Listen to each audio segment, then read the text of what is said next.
हमारी सरकार के दृढ़ संकल्प से और सेनाओं के अदम्य शौर्य के वजह से आज एक नए भारत को विश्व स्तर पर स्थापित किया गया। लेकिन जहां राजनीति के लिए कई लोग चुप्पी साध लिए, वहां हमारे यशस्वी प्रधानमंत्री ने राष्ट्र धर्म निभाया और उन्होंने महिलाओं के आंसुओं को ही नहीं पोंछा, पर महिलाओं के स्वाभिमान को और सम्मान को पुनर्स्थापित किया।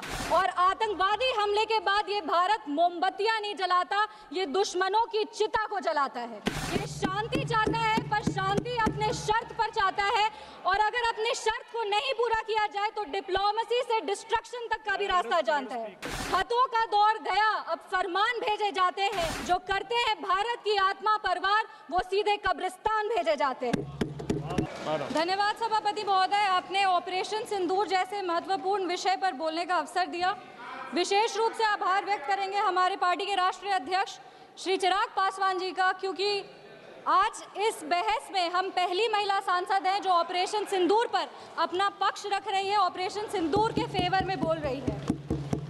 हमको गर्व होता है कि आज ऑपरेशन सिंदूर पर बोलने का अवसर हमको मिला, क्योंकि इतिहास में ऑपरेशन सिंदूर को स्वर्णिम अक्षरों में लिखा जाएगा, क्योंकि विश्व स्तर पर इसने एक न्यू नॉर्मल को स्थापित किया है भारत के लिए।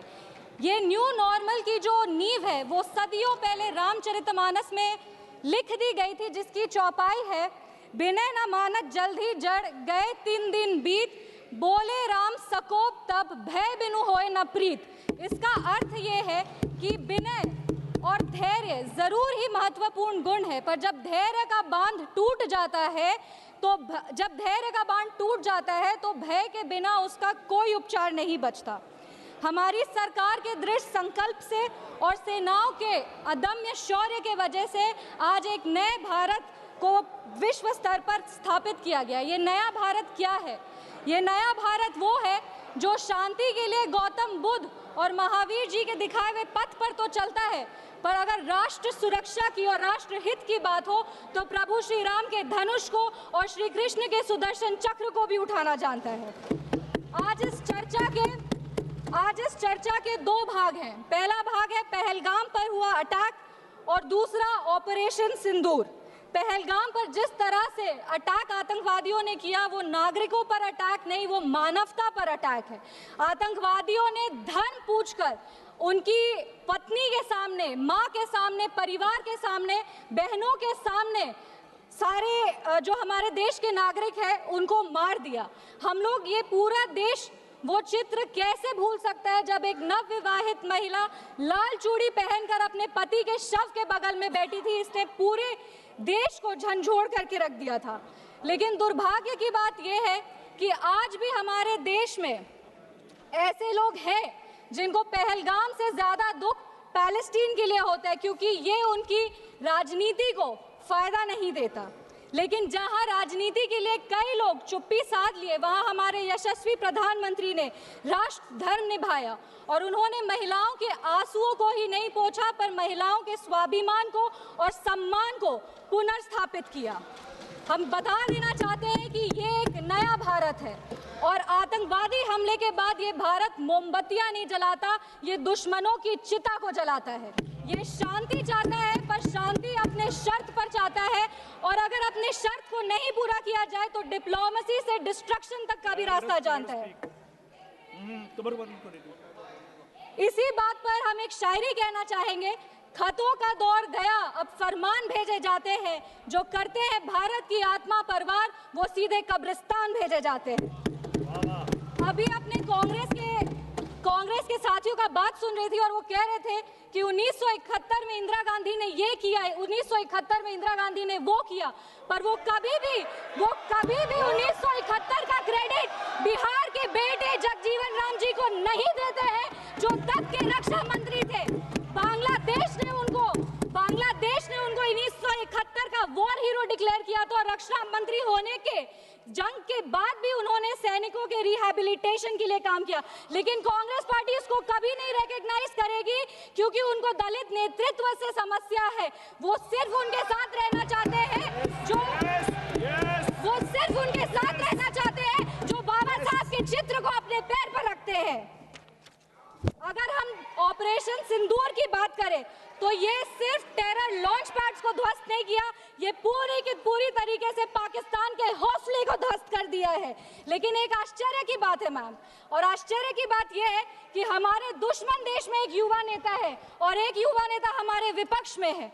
दुश्मन देश का सदन अलग है, हमारे देश का सदन अलग है, वहां के नेता अलग है, यहाँ के नेता अलग है, पर इनका सवाल एक ही है। विपक्ष का सवाल और दुश्मन देश के नेता का सवाल एक कैसे हो सकता है? मैं विपक्ष के साथियों को चुनौती देती हूँ कि अपनी राजनीति से ऊपर उठ करके कभी राष्ट्रहित की सोचनी चाहिए। अगर सरहद पर सेना लड़ रही होती है तो उनसे सवाल नहीं पूछे जाते, उनको सलामी दी जाती है।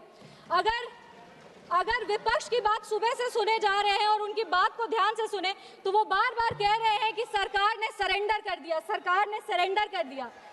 सरेंडर से इनका विशेष लगाव इसीलिए भी है क्योंकि इतिहास गवाह है इन्होंने कितने बार विश्व के सामने भारत का सर झुका दिया है।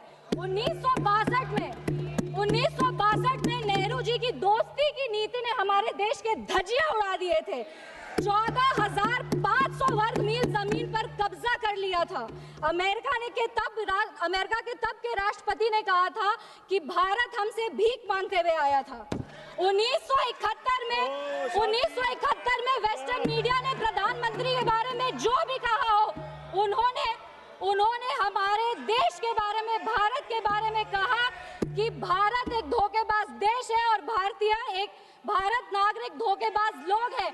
ये था भारत का इमेज आपके शासनकाल में। 1985 में CIA के क्लासिफाइड रिपोर्ट्स है कि विदेशी तंत्र भारत की सरकार को चलाती थी। इनसे जवाब मांगिए। 2001 विश्व के सबसे बड़े लोकतंत्र के सबसे बड़े मंदिर पर हमला हुआ और ये लोग चुप बैठे रह गए। 2008 मुंबई अटैक, पूरी तरीके से देश को झंझोड़ दिया गया, पर इन्होंने कभी नहीं जवाब दिया। अगर आज आतंकवादियों को जवाब दिया है तो वो हमारे यशस्वी प्रधानमंत्री श्री नरेंद्र मोदी जी की सरकार ने दिया है। पर इनके राष्ट्रीय अध्यक्ष, कांग्रेस पार्टी के राष्ट्रीय अध्यक्ष कहते हैं कि ऑपरेशन सिंदूर एक छोटा मोटा ऑपरेशन था। ये इनकी विचारधारा का समस्या है। इनको लगता है कि ऑपरेशन सिंदूर एक छोटा मोटा ऑपरेशन था, पर ये इनकी गलती नहीं है। इनकी विचारधारा ये कहती है कि अगर हिंदू धर्म को आगे लेके जाओ, हिंदू धर्म के पक्ष में बोलो तो वो सैफरन टेरराइजेशन है। पर इनकी राजनीति के लिए ये कहते हैं आतंकवादियों का कोई धर्म नहीं होता। ये दोहरा चरित्र क्यों है इनका? आतंकवादियों ने हमारे नागरिकों को धर्म पूछकर मार दिया। हम उनको कहना चाहते हैं कि जिस सनातन को मुगल की तलवार नहीं खत्म कर पाई, जिस सनातन को अंग्रेज की तोप नहीं खत्म कर पाई, उस सनातन को इनकी छोटी मोटी राजनीति क्या खत्म करेगी? आतंकवादियों ने जब हमारे भाई लोग को मारा तो उनको मारने के पहले बोला कलमा पढ़ के सुनाओ। उन नागरिक की बहन होने के नाते, इस देश की बेटी होने के नाते हम उनको महाभारत सुनाना चाहते हैं। महाभारत सत्य और धर्म की लड़ाई जरूर है, लेकिन महाभारत द्रौपदी के प्रतिशोध का भी प्रतीक है। द्रौपदी का बदला महाभारत है और हमारी संस्कृति में है, अगर नारी सम्मान में त्रुटि होगी तो फिर से महाभारत रचा जाएगा। और महाभारत में लिखा है धर्मो रक्षति रक्षतः, जो धर्म की रक्षा करते हैं धर्म भी उन्हीं की रक्षा करता है। विशेष रूप से हम धन्यवाद देंगे हमारे यशस्वी प्रधानमंत्री श्री नरेंद्र मोदी जी का, जिन्होंने ऑपरेशन सिंदूर का नाम ऑपरेशन सिंदूर रखकर पूरी दुनिया को बता दिया है कि एक चुटकी सिंदूर की कीमत क्या होती है। और जिसने हमारी महिलाओं के, इस देश की बेटियों के, हमारी बहनों के सिंदूर को उजागर किया, उसको हमारी सरकार ने, हमारी सेना ने मिट्टी में मिला दिया है। अपने वाणी को विराम देने के पहले बस एक पंक्ति पढ़ेंगे। अगर उसूल पर आए तो टकराना जरूरी है, अगर जिंदा हो तो जिंदा नजर आना जरूरी है। भारत एक जिंदा देश है, उसकी रगों में अखंडता का और एकता का खून दौड़ रहा है और जब जब भारत की अखंडता पे और एकता पर प्रहार होगा, भारत एकजुट होकर के मुंह तोड़ जवाब देगा।